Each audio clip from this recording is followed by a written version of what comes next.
دوستان عزیز درود. نشر نوبتی برنامه ترانسفر در عمل را با سخن سر اصلاحات فوتبال داخلی آغاز میکنیم.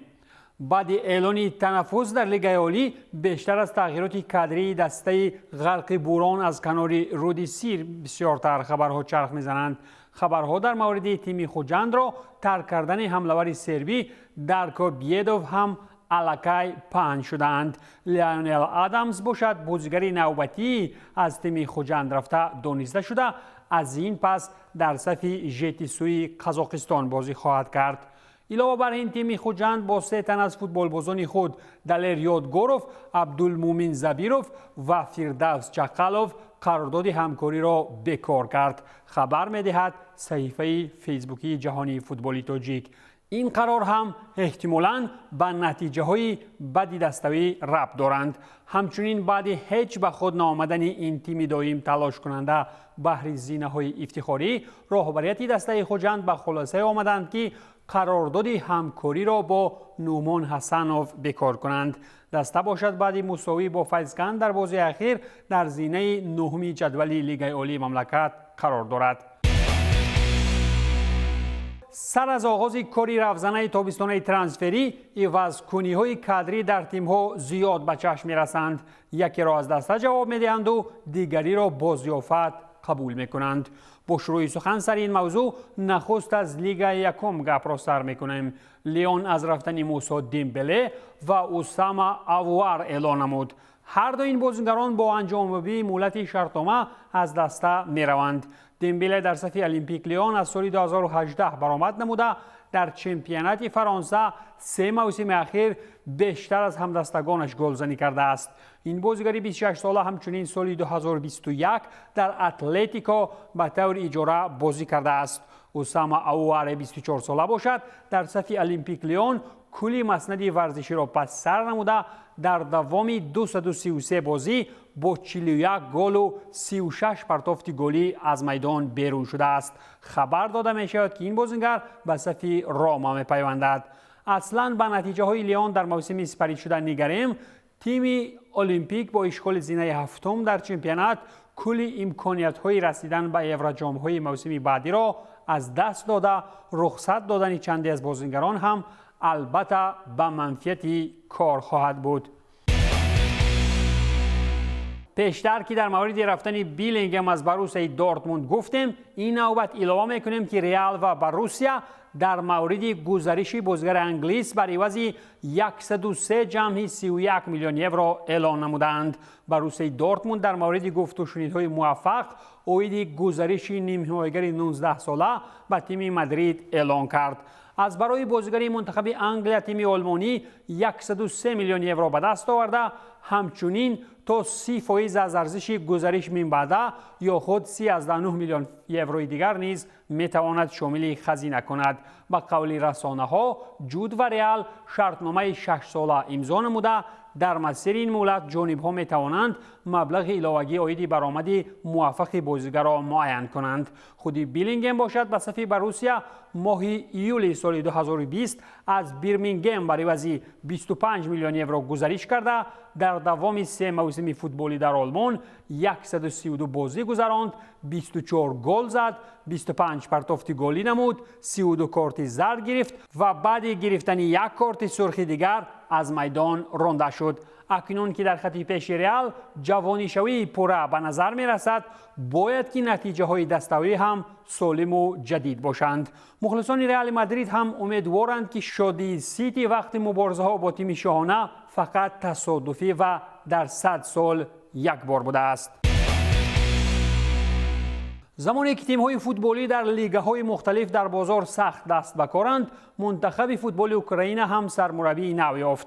این نفر سرگئی ریبروف می باشد که شرطنامه‌اش تا ماه ایولی سال 2026 است. فرصت‌های اخیر منتخب اوکراینی ها را روسلان راتان به قول کماندیری می‌کرد. سرگئی ریبروف باشد خود پیشتر چون سرمربی تیم دیناموی کیف، الاهلی، فرنچواروش مجارستان و العین کار کرده است. صف دسته العین را او چند روز پیشتر با وجود انجام مهلت شرطنامه کاری ترک کرده بود. اگر به نتیجه های ربروف اندک کاردار شویم، چون مربی او 2 مرتبه در چمپیونات اوکراین غالب آمده، 3 مرتبه دیگر غالب چمپیونات مجارستان شده و همچنین در فوتبال امارات متحده عرب هم عنوان قهرمانی دارد. با منتخب اوکراین باشد روز 12 ایون ربروف بازی رفیقانه مقابل تیم بوندستیم دایر میکند.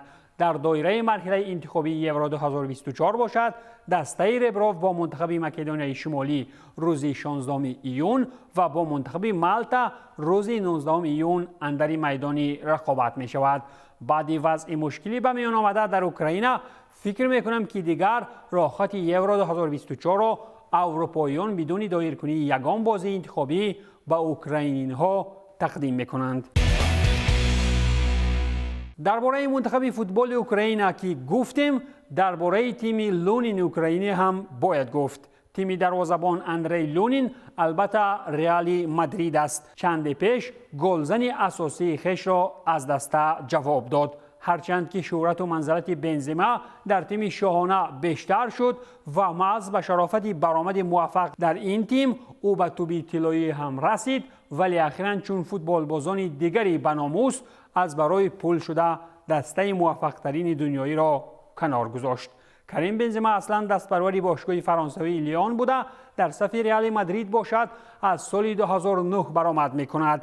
در مسیر 14 سالی بودن با پیراهن گالاکتیکوس این فرانسوی عربی تبار 25 جایزه به دست آورده است، از جمله 5 جایزه قهرمانی لیگ چمپیون ها و 4 قهرمانی در لالیگا مال خود کرده است. بنزما 353 گل در صف رئال به ثمر رسانیده، در میان بهترین نشان زنهای تاریخ رئال مادرید زینه دوم را اشغال می کند.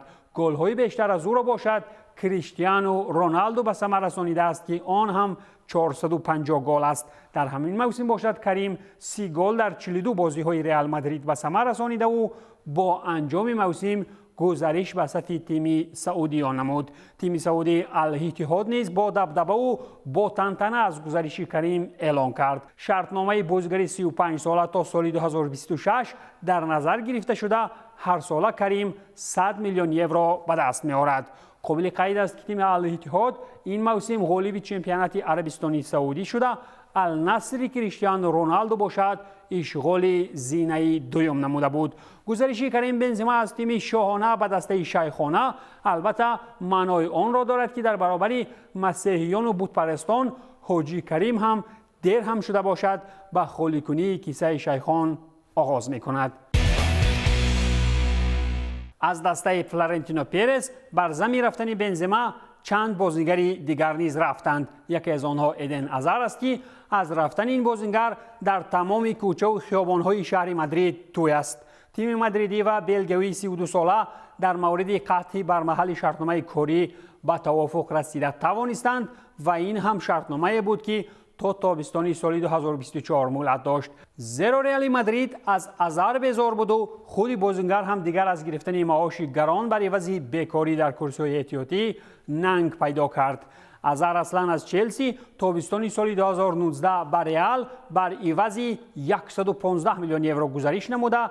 در این مسیر ناوابسته از آن که هیچ بازیش به قول نچسبید، به شرافت همدستگان دیگرش در مادرید 8 جایزه به دست آورد. جایزه لیگ چمپیون ها، چمپیونات جهانی باشگاهی، سوپر جام اروپا، 2 قهرمانی در لالیگا، جام اسپانیا و 2 سوپر جام اسپانیا. پیش از رفتن هازارد باشد خبری رسیده بود که بلگیایی با پرگی از فوتبال کسبی کنار می رود. این موسم باشد ایدن در 10 بازی رئال مادرید به میدان آمده، در مسیر 392 دقیقه 1 گل و 2 اسیست در نامش دارد. در عموم باشد در صف تیم پرز او همگی 76 بازی گذرانیده، 7 گل و 12 پرتافت گلی، 70 جراحت و 66 مشکلی بی‌آماری در میدان به نامش نوشته کرده است. از این رو رئال مادرید البته که از او بیزار است. در ردیف رفتن هازارد از رئال همچنین تیم شاهانه را مارکو اسنسیو و ماریانو دیاز ترک نمودند. ماریانو دیاز 29 ساله نفر است که با این تیم 13 جایزه به دست آورده است. رئال می‌خواهد که محبت و اظهار تشکری را نسبت ماریانو اظهار نماید و فوتبال بازی که در اکادمی ما از سال 2011 تا سال 2016 بود و در مسیر 6 موسم عضو تیم اساسی شد. رئال برای او و عائله‌اش کامیابی‌ها را در مرحله نوی حیاتی تمنا دارد. گفته می شود در اظهارات تیم شاهانه. نفری دیگری از دسته انچیلوتی رفتگی بعد انجام موسم این مارکو اسنسیو می باشد که در این تیم صاحب 17 جایزه دستوی شده است. تیم مادریدی اعلان نمود که نیم حمایتگری 27 ساله با انجام موسم دسته را ترک نمود. اسنسیو اصلا به صف رئال سال 2015 گزارش نموده بعدی به دست آوردن 17 جایزه با همدستگان دیگری خویش طبق آوازه ها چون فوتبال باز آزاد به صف PSG می پیوندد. PSG باشد در نوبت خود بعد ناکام شوی با بازیگران نالازم برای رئال باز هم قصداً آن خطاگی را تکرار کردن است، یعنی سر به سر شدن با تیم‌های به مثال رئال با سابق بازیگران نالازمی رئال. از یک جانب اگر این ایمیج سازی باشد، از جانب دیگر این جز بی‌عقلی چیزی دیگر نیست.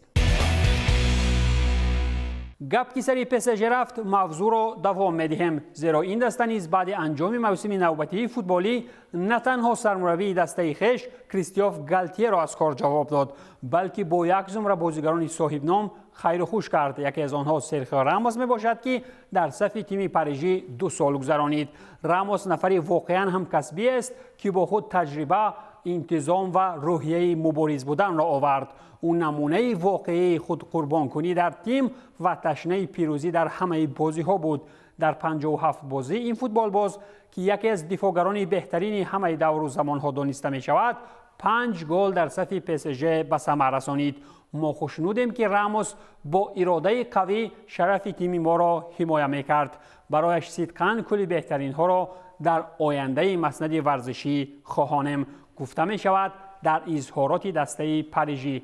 شرطنامه دفاعگر 37 ساله با PSG تا آخر موسم سپری شده بود و آن روز هم فرا رسید و جانب‌ها مناسبت‌ها را به قول کندند، زیرا چیزی که در اظهارات دسته‌ای گفته شد واقعاً هم به حقیقت نزدیک نیست. راموس هم به مثال بازیگران دیگری نوی PSG بهر برآمد موفق در لیگ چمپیون‌ها کاری را کرده نتوانست.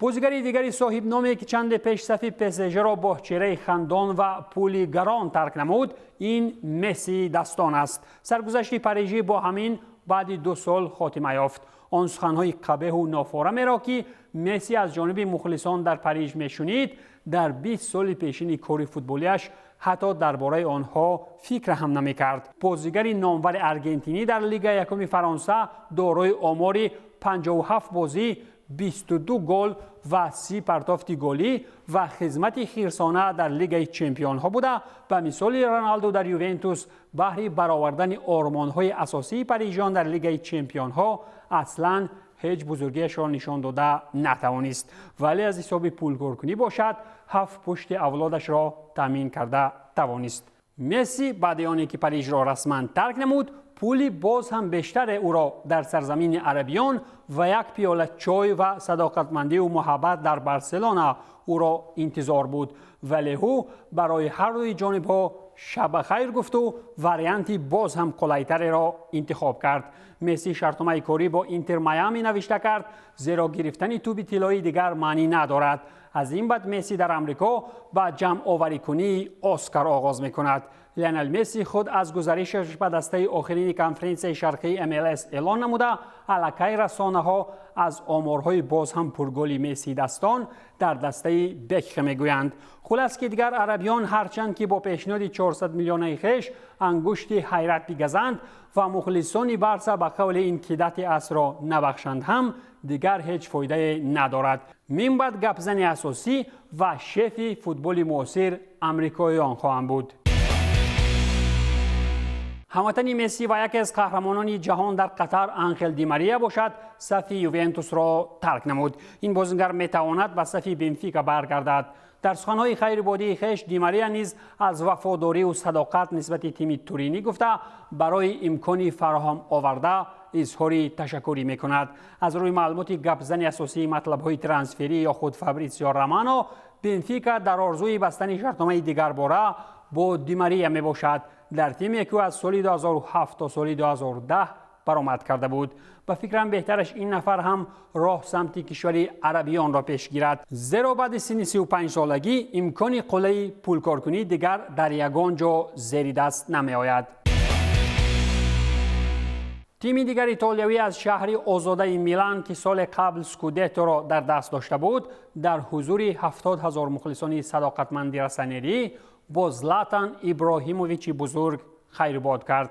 بعد بازی در سری آ مقابل ویرونا در ورزشگاه سان سیرو باشگاه آوازه‌دار میلان با زلاتان ابراهیموویچ مراسم خیربادی احساساتی آغشته چشمان شبنمی را دایر کرد. اگر زمانی به تاریخ پرقناوت فوتبال بازی شوئدی نگریم، این بازیگر شوئدی در صف میلان از سال 2010 تا سال 2012 برآمد کرده بود. سال 2020 او بازگشت به تیم کرد و در چمپیونات ایتالیا به پیروزی رسید.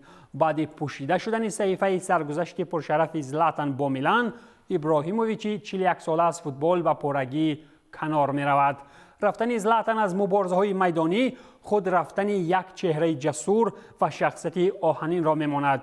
بعد رفتن ابراهیموویچ به قول در فوتبال اروپایی یگان مردکی دیگر هم نماند. این بود پایان برنامه ترانسفر در عمل. تنسیت و پولدار باشید.